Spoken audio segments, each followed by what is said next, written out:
खंडणीच्या गुन्ह्यातील परळीचा फरार आरोपी वाल्मिक कराडचं शेवटचं लोकेशन उज्जैनमध्ये 11 डिसेंबरला ज्योतिर्लिंग महाकालेश्वराच्या दर्शनानंतर 13 डिसेंबरपासून फोनही बंद।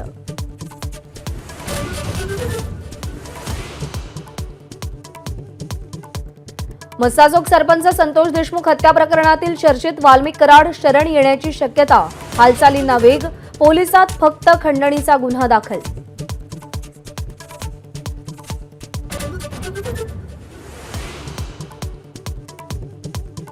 मुख्यमंत्री देवेंद्र फडणवीसांकडून आज 100 दिवसांच्या नियोजनाबाबत बैठक, आगामी 100 दिवसांचा रोडमॅप बनवण्याच्या अधिकाऱ्यांना सूचना।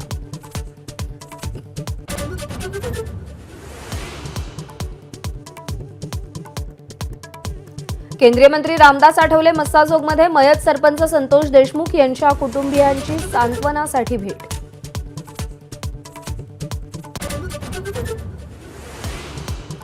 उमरग्यासारख्या ग्रामीण भागातल्या तांड्यावरही बीटीएस ब्रँडची क्रेज, 3 अल्पवयीन मुलींचा घरात चोरी करून कोरियाला जाण्याचा प्लॅन, घरच्यांना फोन करत किडनॅपिंगचा बनाव केला।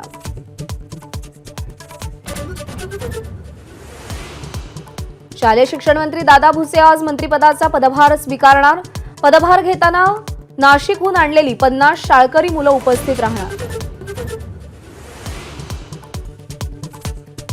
मुंबईमध्ये वायू प्रदूषण धोकादायक पातळीवर, प्रदूषण नियंत्रणासाठी महापालिकेचा आटापिटा, अहिल्यानगर बुलढाण्यात दाट धुक्याची चादर, तर वाशिममध्ये अवकाळी।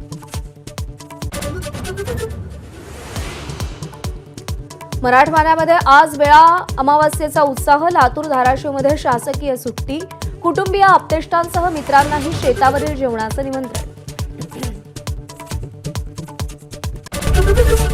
एबीपी माझा, उघडा डोळे बघा नीट।